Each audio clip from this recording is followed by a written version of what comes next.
भेलहि दोसर के तिरियावा गे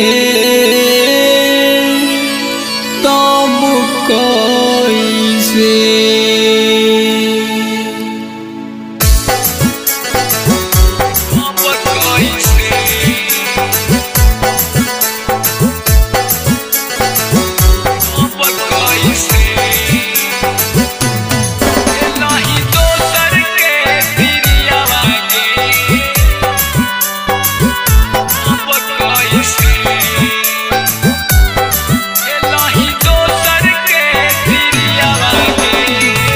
गंगा जी में हेली खैल खियाइले हलहि पिरियावा गे तब कैसे गंगा जी में हेली खैल खियाइले हलहि पिरियावा गे तब कैसे भेलहि दोसर के पिरियावा गे तब कैसे भेलहि दोसर के पिरियावा गे तब कैसे गंगा जी में हेली खैल खियाइले हलहि पिरियावा गे तब कैसे गंगा जी में हेली खैल खियाइले हलहि पिरियावा गे तब कैसे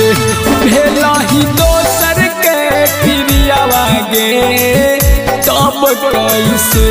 भेलहि दोसर के पिरियावा गे तब कैसे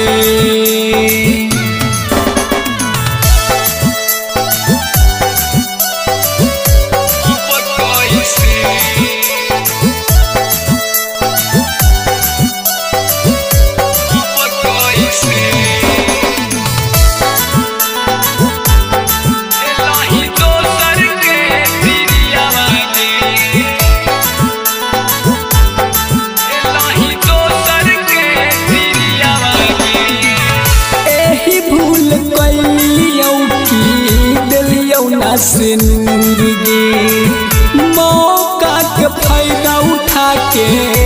होई के नी दूर गे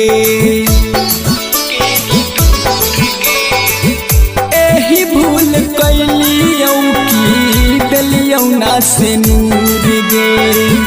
मौका के फायदा उठा के होई के नी दूर गे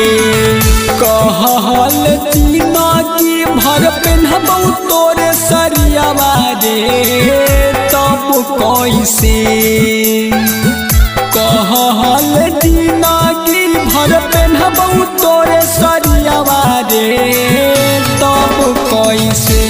भेलहि दोसर के पिरियावा गे तब कैसे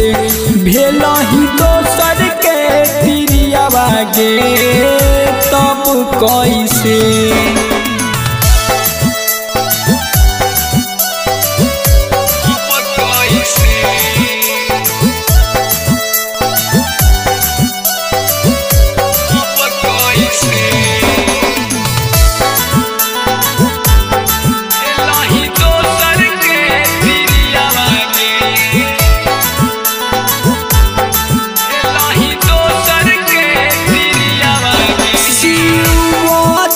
के मारी नीति सबके बेल तारी गे करही फोन तमई से में देह गारी गे शिवपू के छोड़ी नीति सबके बेल तारी गे करही फोन तमई से में देह गारी गे कहल तोरे चलत परान छोड़त शरीरवा गे